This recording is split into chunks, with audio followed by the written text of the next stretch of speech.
एक ते काळाच्या पडद्याआड गेलेत आणि सिनेसृष्टीचं न भरून येणारं नुकसान झालेलं आहे. मी आपल्या सगळ्यांच्या वतीने त्यांना श्रद्धांजली अर्पण करतो आणि त्यांचा परिवार या दुःखातून हे दुःख सावरण्याचं सहन करण्याची शक्ती त्यांना ईश्वराने द्यावी अशी प्रार्थना करतो. खरं म्हणजे नामदेवराव फक्त निवडणुकीपुरतं फिरत नाहीत. मला तुमची माहिती घेतली, मला जेव्हा कोणी आवाज दिला की नामदेवराव मारली किक की निघाले भेटायला त्यांना. बरोबर आहे ना? त्यामुळे कधी हाक मारा ते मोटरसायकलला किक मारतात आणि निघतात, कारण त्यांना जनसेवेची किक आहे, जनतेच्या सेवेची किक आहे आणि नशा आहे. आणि म्हणूनच मला खात्री आहे मतदारांचे लोंढे, त्यांचं नाव लोंढे आहे, त्यामुळे त्यांनी केलेलं काम लक्षात घेऊन मतदारांचे लोंढे पण 2 तारखेला त्यांना मतदान देण्यासाठी या ठिकाणी बूथमध्ये गेल्याशिवाय राहणार नाहीत. आणि म्हणून धनुष्यबाणाचं बटन दाबून ते विजयी करतील त्यांना. त्यांच्याबरोबर सगळे किती पॅनल आहे तुमचं? 14 लोकांचं. यामध्ये 14 आहे ना हे तुमचं पॅनल? 14 लोकांचं आणि तुम्ही 15. पूजा खर्जे, गणेश खर्जे, शुभम लोंढे, शोभा जाधव, दर्शना भालेराव, अर्चना नळवाडे, संदीप कोथळे, शंकर दोडके, वनिता पाबळे, पूजा लोंढे, पावन जाधव, किरण लोणारे, योगिता झगडे, ऋषिकेश नाईक, या सगळ्यांना मतदान करायचं बरं का. नाही तर फक्त लोंढेंकडे बघाल. आणि उमेदवारांनी पण स्वतःला मत मागत असताना नगराध्यक्षाला पण मत मागायचं आहे, तेव्हाच बहुमताने आपलं पॅनल निवडून आल्याशिवाय राहणार नाही. आणि शिवसेनेच्या सगळ्या 15 लोक 16 आहेत, 15 लोकांना नगर परिषदेवर पाठवायचं आहे आणि शिवसेनेचा भगवा या नगर परिषदेवर डौलाने फडकवायचा आहे. तुम्हाला बदल हवाय, परिवर्तन हवाय, विकास पाहिजे, तर खऱ्या अर्थाने नामदेवराव सारखा कोण भेटेल का तुम्हाला? नामदेवरावांचा इतिहास चुलते पण त्यांचे नगराध्यक्ष होते ना.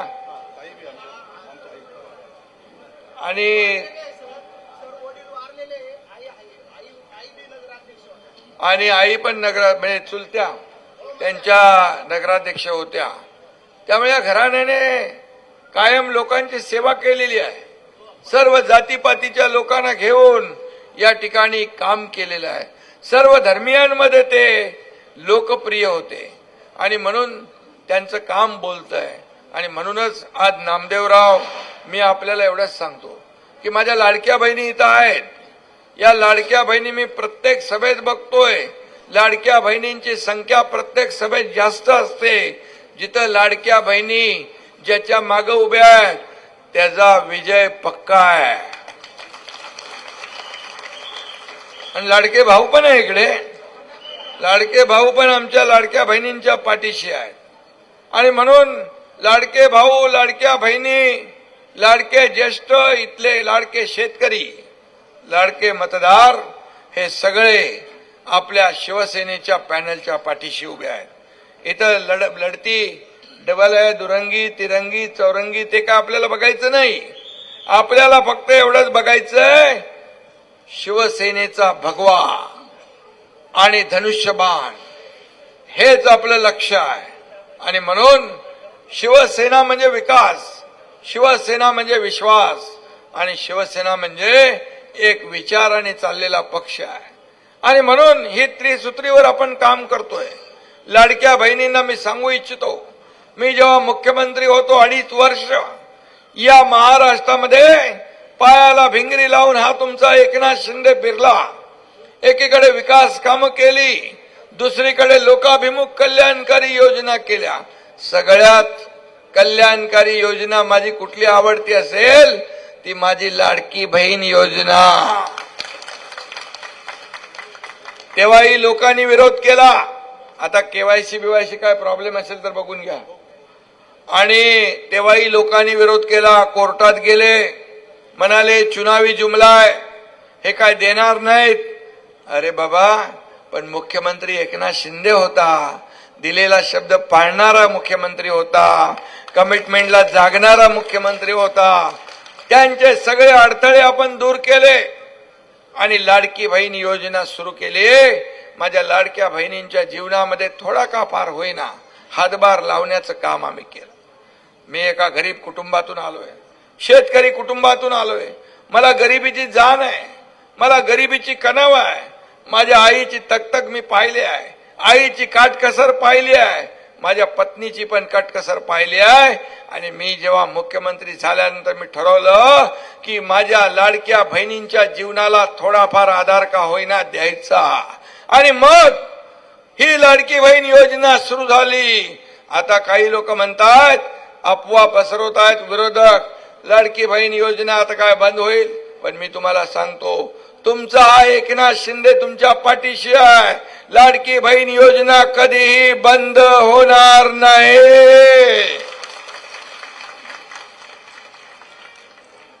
तुम्हाला तुमच्या स्वतःच्या पायावर उभं करायचं आहे. तुम्हाला स्वतःचा छोटा मोठा व्यवसाय करायला सरकारने नियोजन केलंय. ही भूमिका आमची आहे. गोर गरीब जनता, युवक असतील, त्यांच्या हाताला काम मिळालं पाहिजे.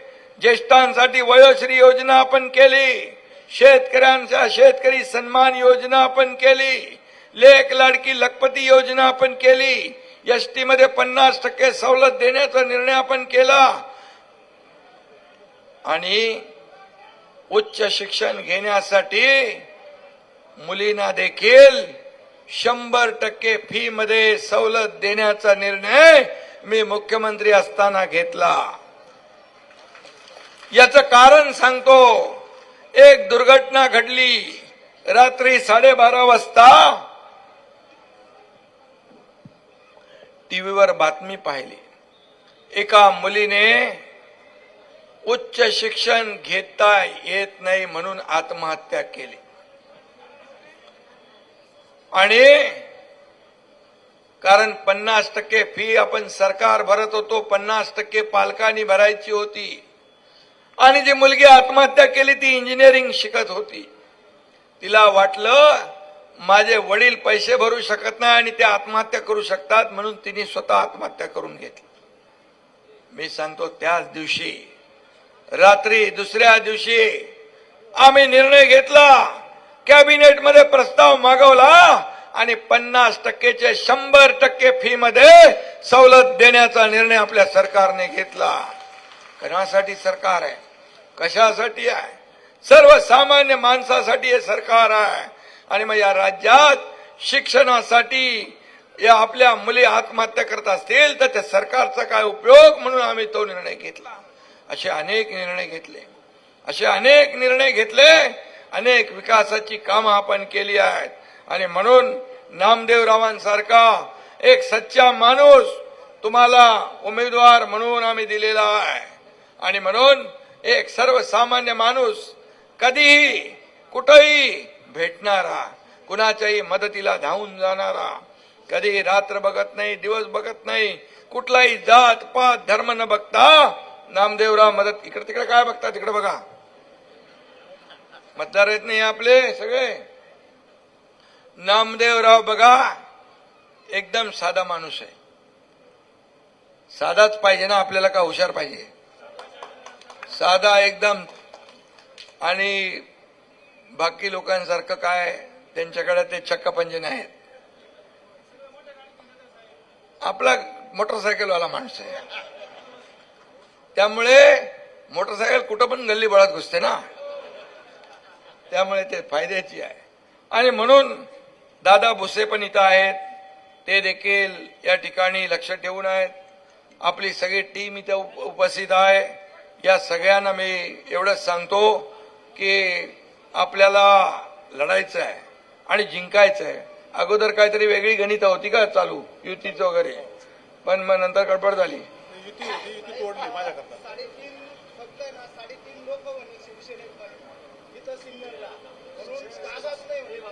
3.5 लोक आहेत.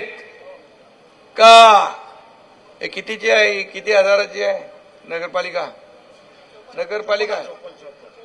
त्यांना तुम्ही येत्या निवडणुकीमध्ये जे लोक बोललेत 3.5 शिवसैनिक पण नाहीत, त्यांना तुम्ही या निवडणुकीमध्ये 35,000 मतं यांना मिळवून दाखवा आणि त्यांना त्यांची जागा दाखवा.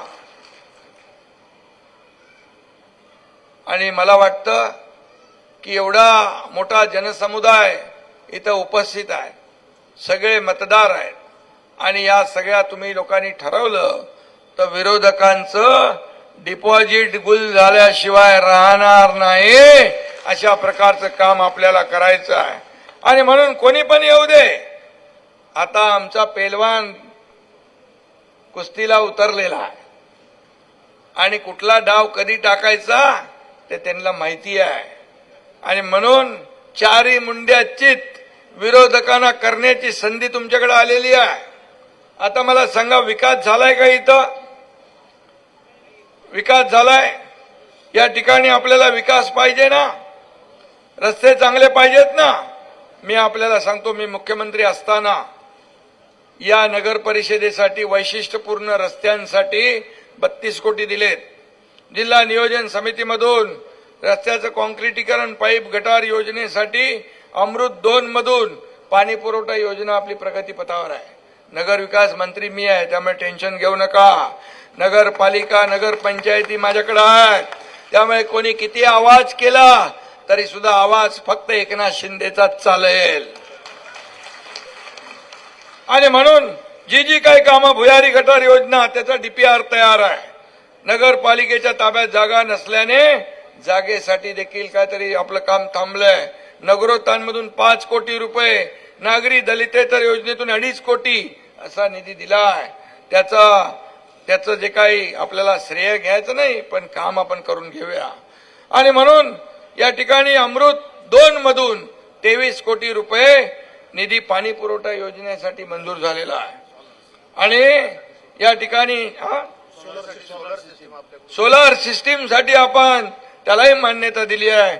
अभय योजनेअंतर्गत जी शास्ती माफीचा प्रस्ताव जो आहे घरपट्टीचा, तोही माझ्याकडे आहे. तो देखील मंजूर करू आणि शास्ती देखील माफ करून टाकू घरपट्टीचा, बरोबर.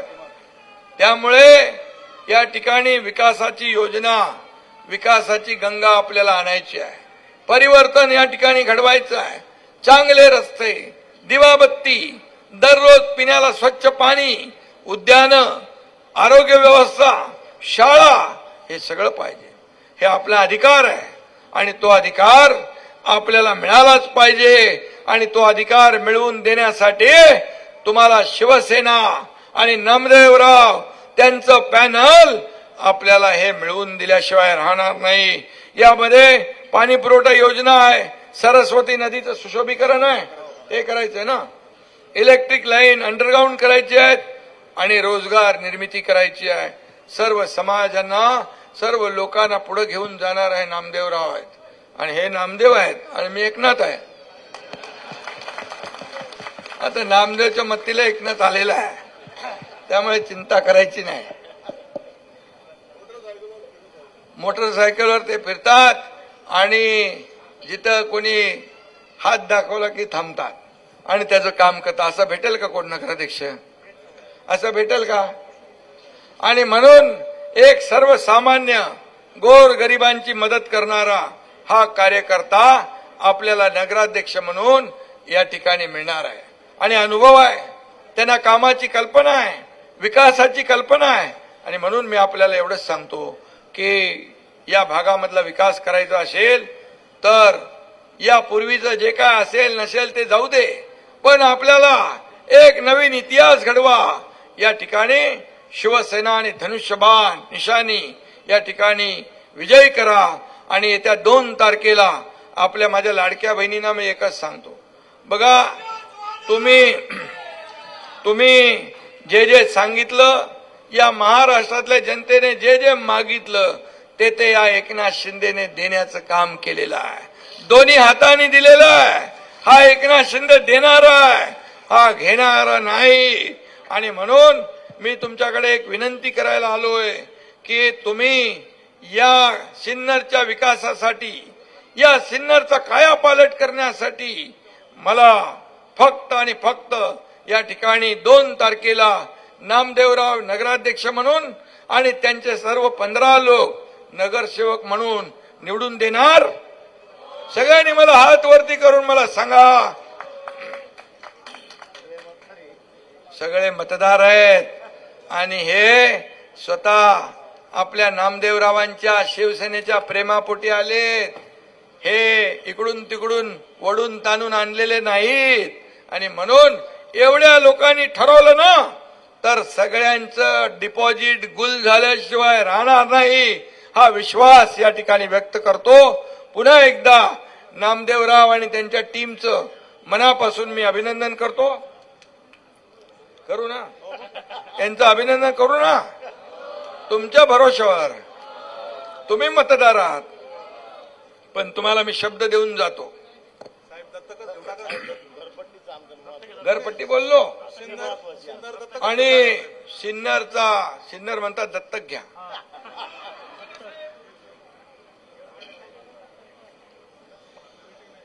घेऊन टाकायचा. बघा, मी बोलतो ते करतो, जे होत नाही ते करत नाही. पण हे सिन्नरचं दत्तक आणि सिन्नरचा विकास हा एकनाथ शिंदे केल्याशिवाय राहणार नाही, हा शब्द देतो. पुन्हा एकदा सगळ्यांना मनापासून धन्यवाद. जय हिंद, जय महाराष्ट्र.